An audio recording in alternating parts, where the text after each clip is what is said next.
The trembling priest along the shore returned, and in the anguish of a father mourned. Disconsolate, not daring to complain, silent he wandered by the sounding main, till, safe at a distance, to his God he prays, the God who darts around the world his rays.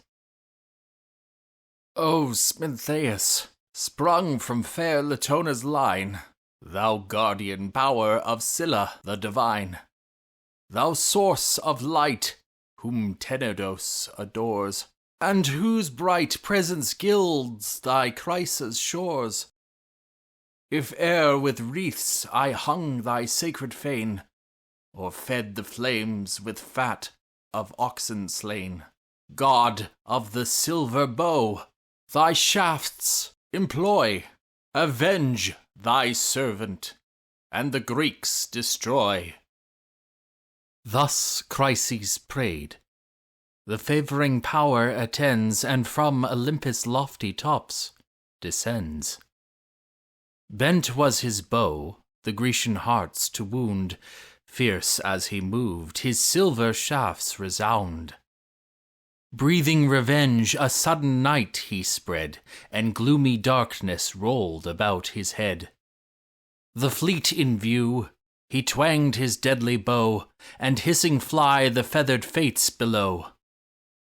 On mules and dogs the infection first began, and last the vengeful arrows fixed in man.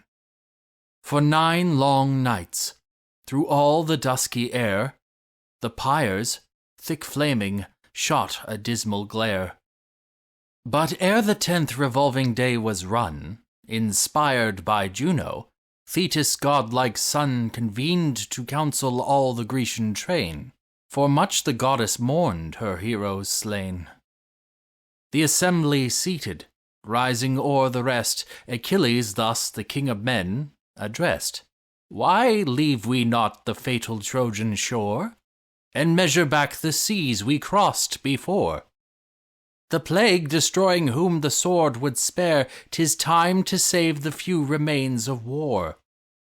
But let some prophet or some sacred sage explore the cause of great Apollo's rage, or learn the wasteful vengeance to remove by mystic dreams, for dreams descend from Jove. If broken vows this heavy curse have laid, let altars smoke and hecatombs be paid. So heaven, atoned, shall dying Greece restore, and Phoebus dart his burning shafts no more. He said, and sat. When Calchas thus replied, Calchas the wise, the Grecian priest and guide, that sacred seer whose comprehensive view the past, the present, and the future knew. Uprising slow, the venerable sage thus spoke the prudence and the fears of age. Beloved of Jove, Achilles, wouldst thou know why angry Phoebus bends his fatal bow? First, give thy faith, and plight a prince's word of sure protection, by thy power and sword. For I must speak what wisdom would conceal, and truths, invidious to the great, reveal. Bold is the task, when subjects, grown too wise, instruct a monarch where his error lies. For though we deem the short-lived fury past, 'tis sure the mighty will revenge at last. To whom Pylades, from thy inmost soul speak what thou knowst, and speak without control.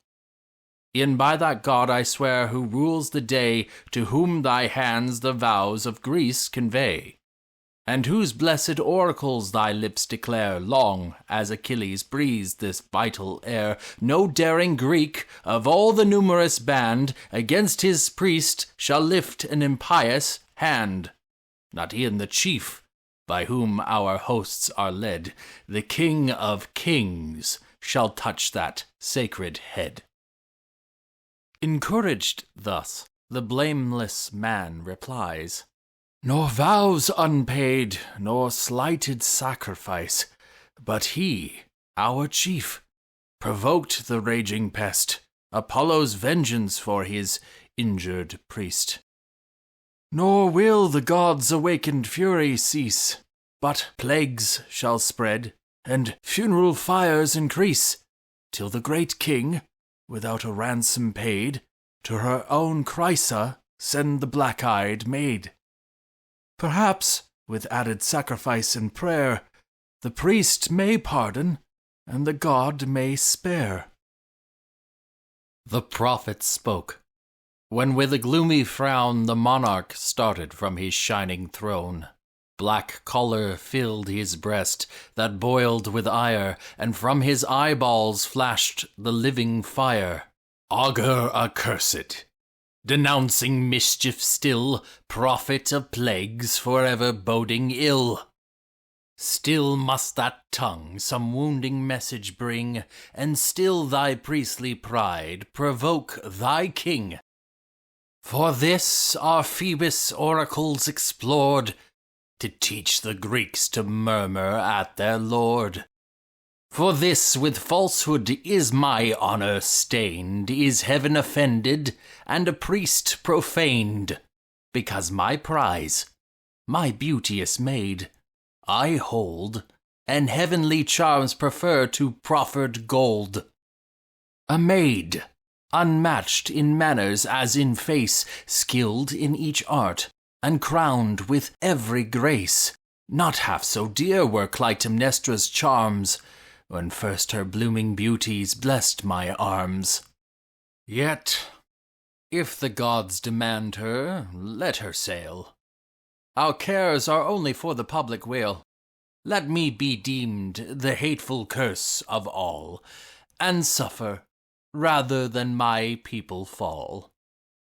The prize, the beauteous prize, I will resign, so dearly valued and so justly mine. But since for common good I yield the fair, my private loss let grateful Greece repair, nor unrewarded let your prince complain that he alone has fought and bled in vain. Insatiate king, Achilles thus replies, fond of the power, but fonder of the prize. Wouldst thou the Greeks their lawful prey should yield, the due reward of many a well-fought field? The spoils of cities razed and warriors slain we share with justice, as with toil we gain, but to resume whate'er thy avarice craves, that trick of tyrants, may be borne by slaves. Yet if our chief for plunder only fight, the spoils of Ilion shall thy loss requite, whene'er by Jove's decree our conquering powers shall humble to the dust her lofty towers. Then thus the king, shall I my prize resign with tame content, and thou possessed of thine? Great as thou art, and like a god in fight, think not to rob me of a soldier's right. At thy demand, shall I restore the maid? First let the just equivalent be paid, such as a king might ask, and let it be a treasure worthy her and worthy me. Or grant me this, or with a monarch's claim this hand shall seize some other captive dame. The mighty Ajax shall his prize resign, Ulysses' spoils, or even thy own be mine. The man who suffers loudly may complain, and rage he may, but he shall rage in vain. But this when time requires, it now remains we launch a bark to plough the watery plains, and waft the sacrifice to Chrysa's shores, with chosen pilots and with labouring oars. Soon shall the sable ship ascend, and some deputed prince the charge attend.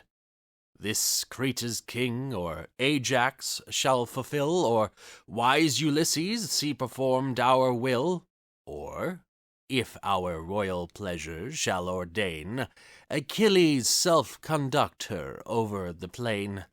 Let fierce Achilles, dreadful in his rage, the god propitiate, and the pest assuage.